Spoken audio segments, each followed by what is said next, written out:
Fala galera! Começando o primeiro GG News, programa que vai trazer informações e novidades a respeito do mundo geek e game para você ficar por dentro de tudo que está acontecendo. Hoje no programa vamos bater um papo muito interessante com Flávio Ercani, Petar Neto, conversando um pouco de Hearthstone, Counter-Strike, Overwatch e qualquer outro tipo de assunto que pintar aqui na hora. Teremos também uma entrevista exclusiva com Ariane Parra, da Woman Up. Então fica por dentro, fica ligado que tem muita coisa boa para acontecer no GG News de hoje.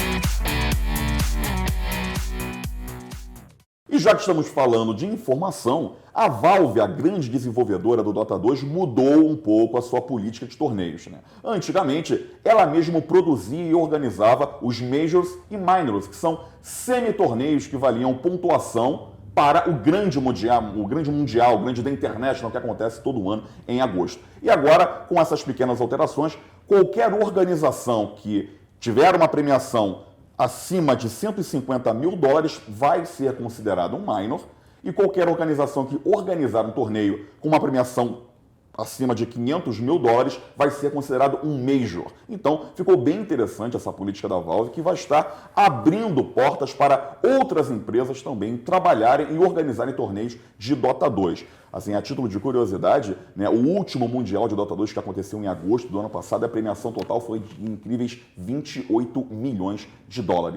É maior que a premiação da Copa Libertadores da América, para vocês terem um pouco de noção. Essa mudança deles ajuda tanto as desenvolvedoras ou as outras produtoras a poderem fazer mais campeonatos, e também aumenta o cenário, né? Tipo, se todo mundo pode fazer o campeonato, se não está na mão da Valve, a gente pode ter muito mais campeonato, um volume muito mais alto de premiação, sim, porque aí não está na responsabilidade da Valve de conseguir esses patrocínios, as próprias organizadoras vão conseguir. E dá chance de mais gente participar, tem tudo para aumentar o alcance do jogo até, né? Perfeitamente, né? Então, isso é o que temos de notícia para o Dota 2. Agora, lá no mundo do Overwatch, deixa eu chamar esse cara. Peta, você que entende tudo e mais um pouco de Overwatch, como que tá o cenário? O que está acontecendo hoje? Bom, nós temos aí, chegando com muita força agora em 2017, a grande Copa do Mundo, conhecida também como Copa Mundial de Overwatch, assim nomeada pela desenvolvedora Blizzard, quem construiu o jogo. E nós temos a seleção brasileira indo representar o nosso país nesse campeonato que é de extrema importância. Temos uma possibilidade gigantesca de irmos muito bem nesse campeonato. A nossa seleção está muito bem cotada frente aos seus adversários de grupo. O grupo G do Brasil, que tem os Estados Unidos, Taipei chinesa e a Nova Zelândia. Ao contrário do ano passado, eu tenho certeza que esse ano eu aposto que o Brasil passa da fase de grupos, não sei vocês.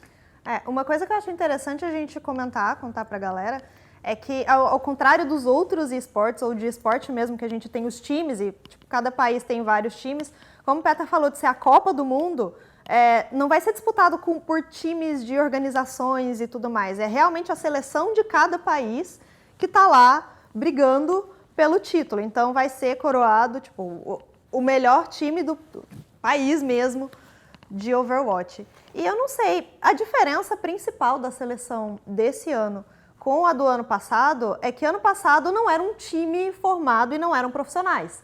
Esse ano a gente tem um time que foi escolhido por uma comissão e realmente é um time sólido que já vem jogando junto há algum tempo e com a sinergia boa, que faz toda a diferença. Olha, eu confesso que eu sou fanático por isso, torço muito, né? Torço muito para o Brasil ganhar aí, principalmente no Overwatch. Em outros jogos, o Brasil já venceu o mundo, temos as melhores equipes do mundo, e muitos games são brasileiras. Agora, Peta, nesse caso, essa chave brasileira na Copa Mundial de Overwatch, quem vai ser a pedreira ali? Quem que o Brasil tem que olhar e temos que tomar cuidado ali? O principal adversário para o Brasil, assim, ficar de olho, temos que estudar, é a Taipei chinesa. Os caras, eles estão numa crescente de nível de jogo muito grande. Uhum. Os Estados Unidos, eles são muito fortes, como em outros vários esportes, porém, a comissão que elegeu a seleção americana não pegou 100% do que eles tinham de potencial. E nós, como a Icane comentou, o Brasil está levando o que tem de melhor. É um time que joga junto há muito tempo, invictos há mais de 50 jogos, em jogos no Brasil, na América Latina. Assim, a expectativa é muito grande e os meninos estão 100% preparados. Eu tô confiante. Não, fica aqui a nossa torcida, né? Dando um pulo, então, saindo do FPS do Overwatch, agora vamos dar uma olhadinha no jogo de cartas. Para você que gosta de cartas, então, Hearthstone tem Copa Mundial, também tem torneio mundial de Hearthstone, a Flávia vai contar pra gente um pouquinho, e tem brasileiro também no Mundial, né, Flávia? Sim. O torneio mundial de Hearthstone, ele tem a grande final, que no caso vai acontecer ano que vem, o que é meio estranho, a Blizzard colocou a final no outro ano, a final de um ano no outro, mas tudo bem, a gente só aceita.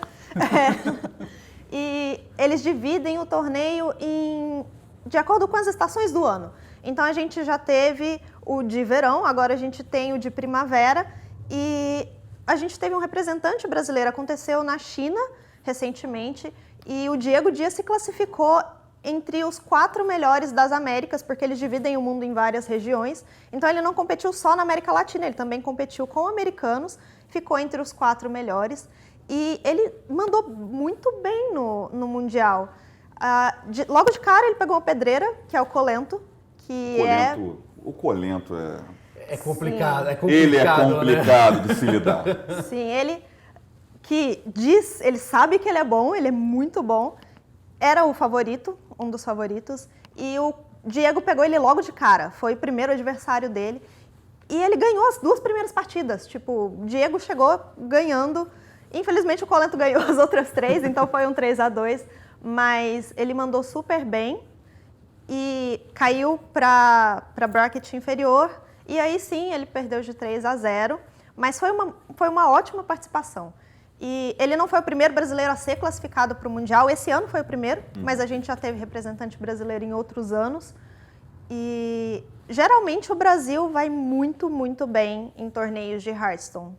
É um jogo em que a gente manda muito bem, modéstia à parte. O brasileiro tem o povo brasileiro, né? Nós temos o potencial para esporte, né? Que é a nova tendência, esporte eletrônico muito grande. Bom, fica por aí, não sai, porque já temos muito mais para contar para todos vocês. Então é rapidinho, um rápido break e já voltamos. E voltamos com o GG News. Agora, no nosso bloco de entrevistas, eu vou conversar com a Ariane Parra, que é a CEO da Women Up Games. Tudo bem, Ariane? Tudo bem. Me conta um pouquinho o que é o Women Up Games e de onde veio essa iniciativa. Legal. A Women Up surgiu porque eu estudei design de games, né? E eu sempre fui fã de games desde pequena. Eu estudei design de games em torno de 2011, por aí. E a partir desse momento, eu vi que tinham pouquíssimas mulheres atuando nesse mercado de games, né? Então ela surgiu porque eu queria mais amigas junto comigo, queria mais companheiras para trabalhar junto comigo nesse mercado de games, né?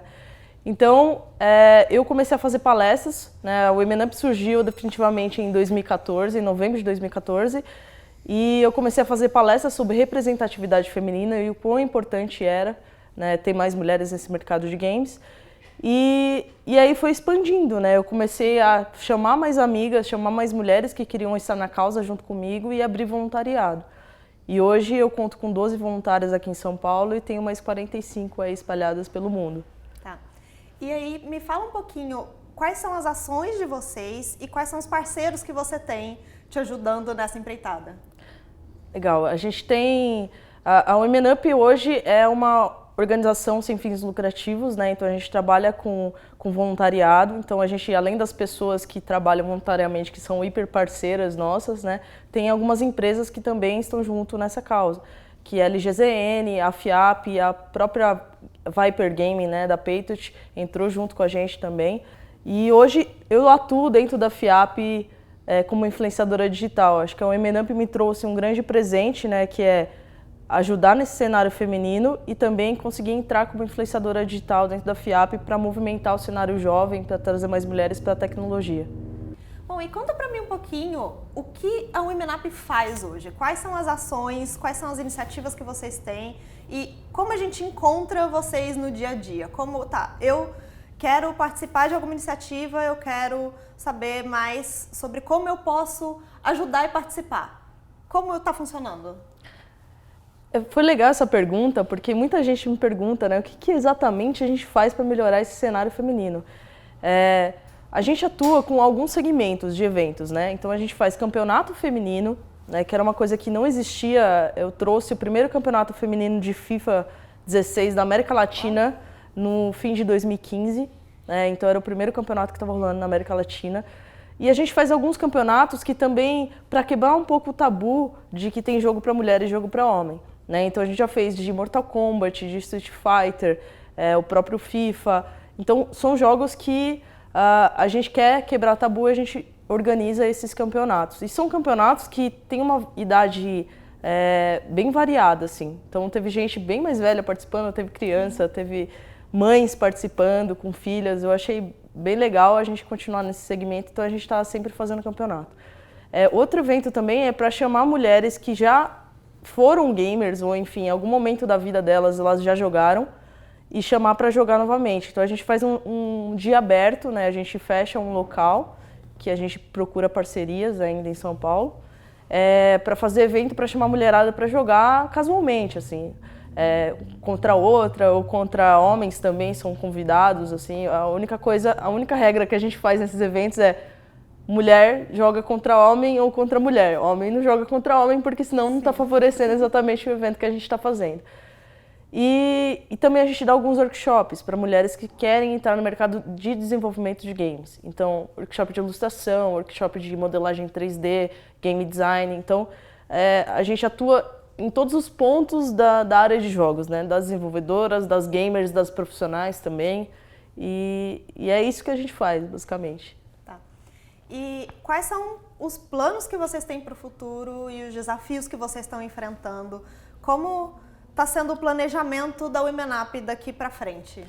Bom, a gente gostaria muito de avançar nessa questão de esporte, né? Que é onde agora a gente está focando um pouco mais, né? A gente tem um projeto que é de um time de CSGO feminino, a gente criou a Team Victory, e aproximar mais as mulheres desse cenário de esporte também é importante, né? Que é um cenário que está crescendo muito, absurdamente, e dar oportunidade para outras mulheres entrarem nesse mercado é um dos nossos pilares, assim.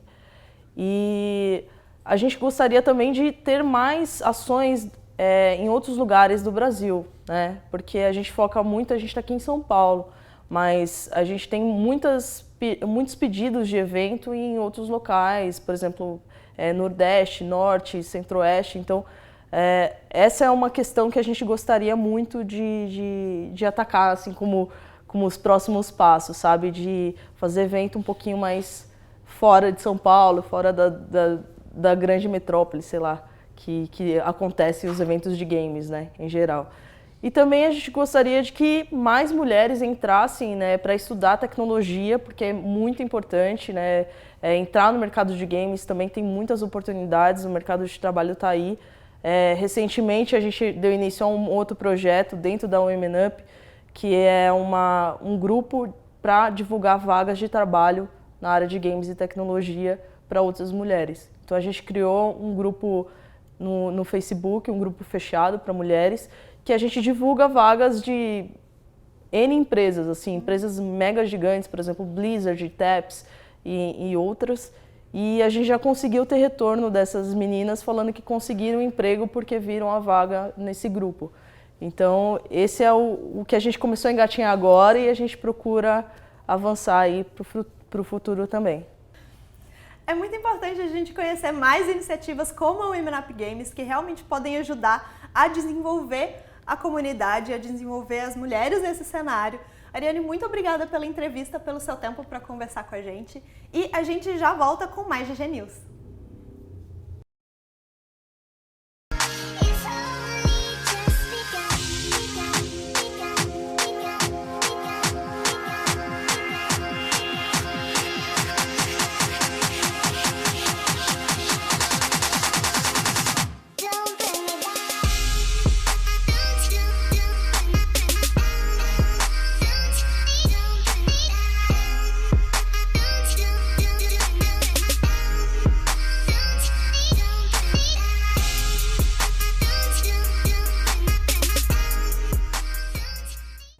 Voltamos com imagens, aliás, que imagens, né, podemos dizer. Esses caras aí, esses monstros que vocês acompanharam nas imagens, são a equipe da SK. A SK que é uma organização alemã, por sinal, é a de mais prestígio, uma das maiores organizações de Counter-Strike, uma das mais antigas, né, podemos dizer assim. E o grande detalhe da SK Game é que os 5 jogadores que compõem essa equipe são os 5 brasileiros.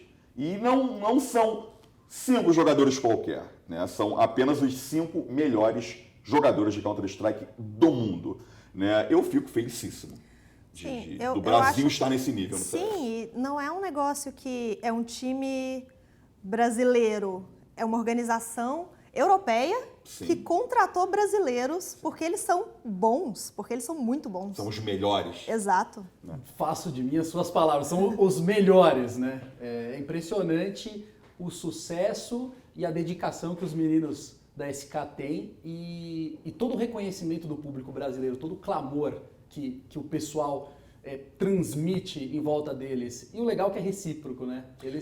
Eles transmitem os resultados de volta para nós. Sim, um grande detalhe que é importante mencionar isso, né? Todo o potencial brasileiro não explorado ainda, que antigamente, antes que a atual equipe da SK Game, Fallen, Cold, Taco, Fer e o Phelps, né, jogaram em organizações brasileiras no início. Antes passava pela LG, que era uma organização americana, e é muito difícil para uma equipe brasileira tentar crescer, não pelo seu próprio potencial, mas pelas dificuldades da internet brasileira. Então, eles já vieram... Principalmente um FPS. Sim, que é uma coisa muito rápida. Então, eles já tiveram alguma expressão no cenário internacional jogando por equipes brasileiras, né? Foi contratado por uma equipe americana, a LG, que foi a última equipe deles antes da SK, e os caras simplesmente deslancharam, começaram a bater em todo mundo, a atropelar todo mundo, foram contratados pela SK e agora são os grandes campeões do mundo. E, por sinal, se consagraram agora campeões, né? Campeões tem 2 dias agora da ESL Cologne, ganharam uma vitória de 3-0, uma vitória, deixa meu coração brasileiro, uma vitória tranquila em cima da Cloud9. Um V maiúsculo, né? Sim, né? E tem Major, estão também no próximo Major, que são... Um Major é um mundial de Counter-Strike. Existem 2 Majors no ano, né? Eu tô felicíssimo. E do Major eles são os favoritos, né? Claro. Onde eles entram, eles são favoritos, vemos e convenhamos, né? Eles chegam hoje num local, eles são o time a ser batido. Sim. Todo mundo vai treinar para buscar o erro deles, todo mundo vai treinar para vencer em cima deles. Eles são a referência hoje, não tem como. Sim. Tem uma jogada, inclusive, que mostrou nesse vídeo, antes de voltarmos aqui para o ar, que é uma jogada do Fallen. O Fallen, que é o AWP, é o sniper da equipe da SK.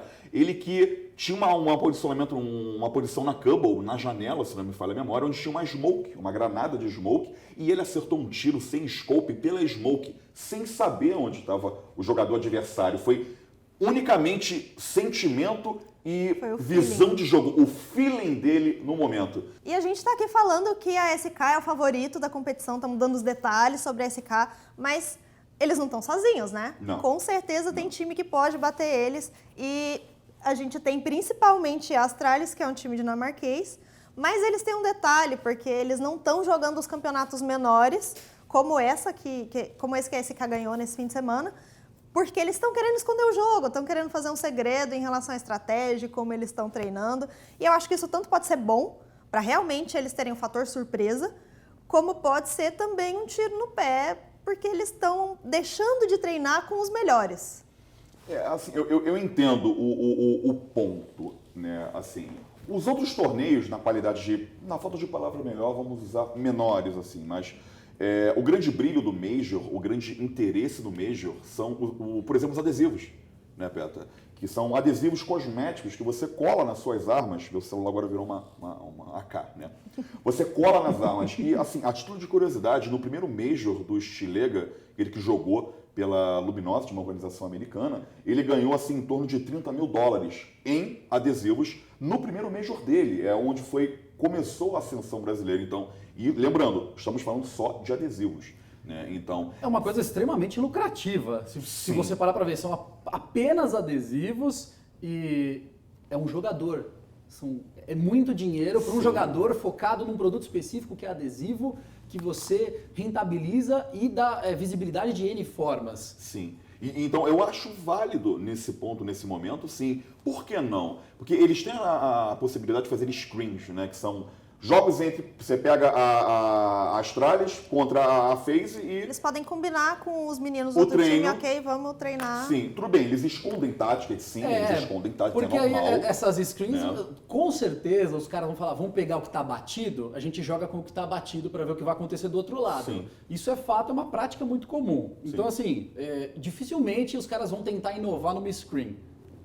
Ambos, Sim. né? Ninguém mostra as táticas né? secretas. Você às Ninguém é vezes bobo. tenta meia tática, o que acontece muito. Você Sim. tenta meia tática e vê como o outro time reage. Isso é uma coisa Sim. que às vezes acontece. E no caso da Astralis, o potencial de buscar tirar esse topo da SK não envolve só o time.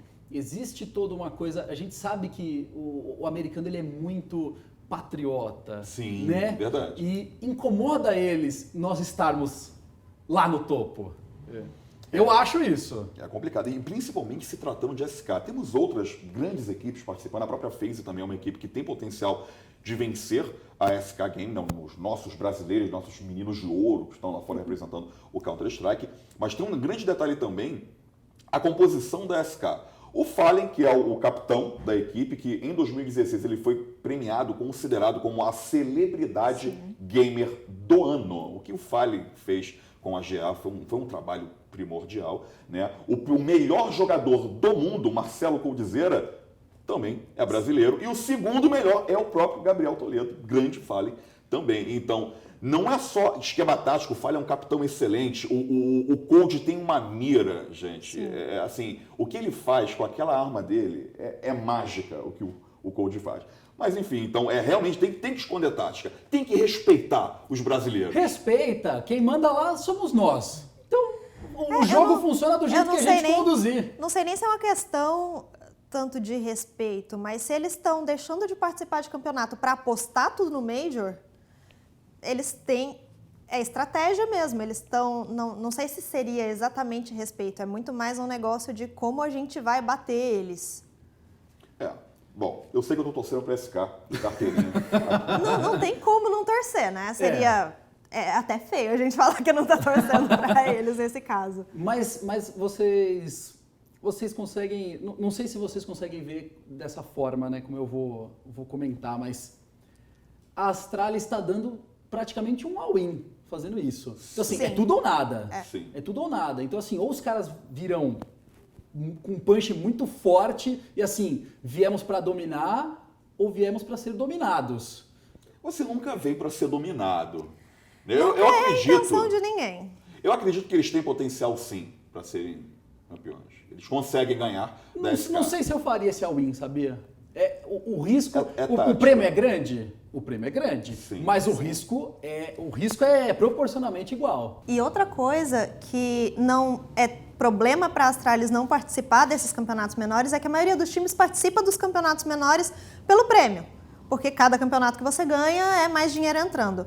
Mas a partir do momento que você está dentro do Major, que você está entre os 8 times classificados, você tem a possibilidade dos adesivos que a gente comentou antes, que já é uma renda fixa para o time. Todo mês eles têm a renda da venda desses adesivos. E isso é uma coisa incrível para a Immortals, que foi o segundo time classificado, segundo time brasileiro classificado para o Major desse ano, né? Ai, Immortals. Ai, Que falar da Immortals. Gente, Immortals, hoje, ela tá entre o top 10, né, melhores times do mundo. É uma organização. A organização são jogadores brasileiros também, né? Então já fica aí o nosso grande abraço para essas feras, esses monstros, tanto o Ren, o Lucas, o Boltz, Stilega e KNG agora entrando na equipe da Immortals, que, segundo o que eu tô ouvindo, foi o divisor de águas. Foi ele chegar Sim. e a classificação chegou também. Chegou mandando bala, Depois literalmente. de 3 tentativas, o KNG, da Immortals, o KNG entrou, eles conseguiram finalmente se classificar para um Major que é muito importante para os jogadores. Todo mundo quer estar no Major, é onde a emoção E acontece. simplesmente estar no Major Sim. já é épico, né? Sim. Estou no Major, tem os adesivos, tem a premiação, tem a exposição, mas eu estou no Major. Se eu vou ganhar, se eu vou perder, são outros 500. Mas eu estou lá. Ganhar é sempre bom, mas estar lá já é outra... Já é show. Eu torço para que eles consigam segurar, por ser um Mundial e por eles estarem estreando no Mundial, existe a questão do psicológico deles. Né? Foi o que aconteceu com o nosso querido Diego Dias, né, lá no Hearthstone, que talvez tenha entrado um pouco abalado. A gente não consegue precisar se foi isso que aconteceu com ele, mas eu já ouvi casos de jogadores de outros jogos que jogavam muito bem em fases que não eram presenciais, quando chegou lá, tipo, tem muita gente, tem gente me olhando, tem plateia, tô jogando aqui vendo o meu adversário, a pessoa trava, ela não consegue jogar porque muda muito, né? A forma como você lida na sua cabeça, a sua concentração, o seu foco, tudo é diferente. Mas é praticamente um processo de amadurecimento, eu acho. Principalmente o time da Immortals, chegando agora, eles vão começar... Eles tiveram 3 tentativas, conseguiram na 4ª tentativa. E assim, eles amadureceram como jogadores, como time, como organização. Então, é uma classificação que faz sentido, não é acaso, né? Passou um tempo, aí teve um período de maturação e os jogadores conseguiram chegar onde conseguiram por méritos. Sim, eu digo mais não só pelo presencial, mas pela pressão de ser um Major. Né? Estamos no Mundial, chegamos no Mundial, então essa pressão, eu torço para que eles consigam trabalhar, todo mundo sente, todo mundo tem essa pressão, mas eu torço muito para que eles consigam trabalhar isso da melhor maneira possível e mostrar todo o potencial brasileiro, né? Até porque no top 10 mundial, a melhor equipe do mundo é brasileira e a 10ª melhor equipe do mundo também é brasileira. Então, estamos muito bem. Né? Porque se você passar da fase de grupos do Major, você tá com a vaga garantida para o próximo Major. Para o próximo Major. Então já fica, não é assim, tranquilidade, relaxar, mas você já fica mais feliz um pouco. Tira peso de um dos Exato. outros. Sim, é aquela história, né? Estamos no Major, passamos da fase de grupo, estamos nos playoffs, amigos, né? Vamos ganhar, vamos entrar para ganhar. Agora, estar no Major é o que todo mundo quer, né? É a menina nos olhos de todo mundo, né? Pra tirar aquela foto, né? Sim, bonito. Passei pelo Major, passei da fase de grupos. Por isso é tão importante comemorar a classificação da Immortals para esse Major. Sim. E a gente estava aqui falando da torcida que nós estamos fazendo para os times brasileiros, para a Immortals e para a SK. É importante também falar da torcida brasileira na internet, assistindo às lives e torcendo pelos times brasileiros nas transmissões dos campeonatos, né? Eu estava em casa uma vez acompanhando também a transmissão e eu entrei, por sinal, um grande abraço a Bernardo Bida, grande amigo meu, fazendo um trabalho fenomenal, ele que é narrador de Counter-Strike, e tinha incríveis 200 mil pessoas assistindo em PTBR, na língua portuguesa, 200 mil brasileiros acompanhando os jogos de Counter-Strike. Isso é muito, então mostra uma torcida enorme, né, dos brasileiros. E a expectativa é que cresça cada vez mais. As pessoas, o público vai aumentar, a renda vai aumentar, os times vão ter cada vez mais fãs. É cíclico, é uma coisa que é ganha-ganha, é bom para todo mundo. Sim. E o bom que é bom é só bom pro Brasil, né? Perfeitamente. Então, para fechar com chave de ouro, nosso primeiro GG News, nós separamos algumas imagens que, na nossa opinião, foi o que de melhor aconteceu nessa semana, mas antes disso, eu quero agradecer a participação de Flávia Cani. Petar Neto, muito obrigado por vocês estarem aqui hoje. Eu que agradeço o convite, foi um prazer estar aqui para falar de esportes. É sempre ótimo falar desse assunto que eu pessoalmente amo, então foi incrível. E para complementar, agradecer essa oportunidade e além de falar de esportes com o Brasil no topo, é sempre muito bom. Obrigado. O coração fala mais alto nessa hora. Então, momento highlight da semana. Quero convidar todos vocês a assistirem a comemoração da equipe da Immortals quando eles se classificaram para o Major. É emocionante, é muito bonito. Um grande abraço para todos vocês. Esse foi o GG News.